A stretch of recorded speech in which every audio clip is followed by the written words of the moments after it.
my name is Stephanie. I'm a student physical therapist assistant from CBD College. Today my patient is a 43-year-old male named Jamal who presents 2 weeks post-op for open primary repair of his left Achilles tendon.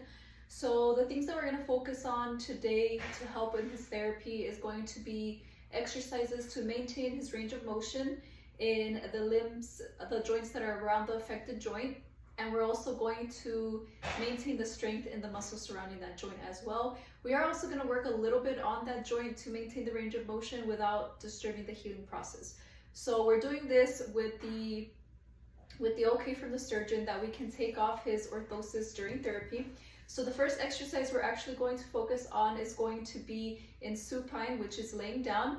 And we're going to have the patient do knees to chest, which is just going to be this position here. We're going to have the patient knees to chest here on the left side, and then we are going to, at this point where we're bending the knee, working out those knee flexors, and we're also opening up the hip flexors as well. And then we're going to keep the foot in neutral, and then we're going to work on the toes. So we're going to actively flex and extend the toes without moving the ankle. We're not doing anything with the ankle at this point. We're just maintaining the range of motion in those toes over here.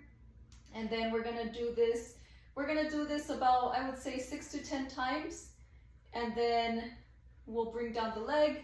And we'll also do that on the other side as well. Not only will this help to maintain the range of motion in those joints that are affected and the joints surrounding it as well, this is also going to help with edema and to prevent DVTs because we're raising that hip also. So we're going to do that in sets as well. So we'll do that motion 6 to 10 times, and we'll do it 3 sets. So 3 sets, 6 to 10 reps. The other thing we're going to do as well is we're going to have them do isometrics for dorsiflexion. One of the precautions for this repair is we cannot do dorsiflexion more than 10 degrees neutral. So what we're going to do is we're going to have them slightly, literally just about an inch off the ground, maybe even half an inch, just literally the slightest bit. We're going to get the other foot and put it on top and add some resistance, some tension, not resistance really, we're not doing that yet. We're going to add some tension as the patient tries to stay in dorsiflexion, and they'll feel that little bit of a stretch right there. So that's going to be an isometric exercise, and once the patient can progress to more intense exercises, we can go a little bit further into dorsiflexion, possibly do an isotonic and add some movement. Once the surgeon gives the okay at about 4 to 6 weeks for the patient to progress as weight bearing, then we can go ahead and add more dorsiflexion and do some more strengthening exercises.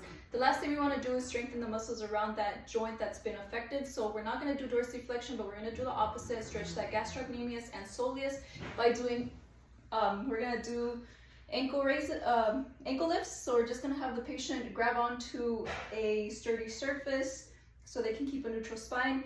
And instead of doing 1 foot at a time, we're going to do this not as advanced. And what I mean by that is we're actually going to do both at the same time. Come down, they can hold here, come down, and same thing. We're going to do 6 to 10 of these 3 times. So those are the exercises we're going to focus on. Other things that we're going to do as part of this intervention besides the exercises is we're going to help them normalize their gait pattern, because when they have an orthosis, they can't put weight, their weight bearing is restricted. They are going to have an assistive device, so we're going to help them. They're going to start off with bilateral crutches. So we'll show them how to normalize their gait pattern. They're going to start with the easiest form, and once they get into weight bearing, then we can adjust that to a modified bilateral crutches. Then we can put only 1 crutch and then slowly get them to normalize their gait pattern. Another thing we want to focus on as well is balance exercises, just on a single leg balance exercises, but we're going to do that a little bit further along in the stage. And again, to progress this patient, we do have to follow up with the surgeon, make sure that they okay them to move on to the next step. Once they're at 4 weeks post-op, then we'll follow up again and see how we can advance these exercises, do some more movement and more stretching as well.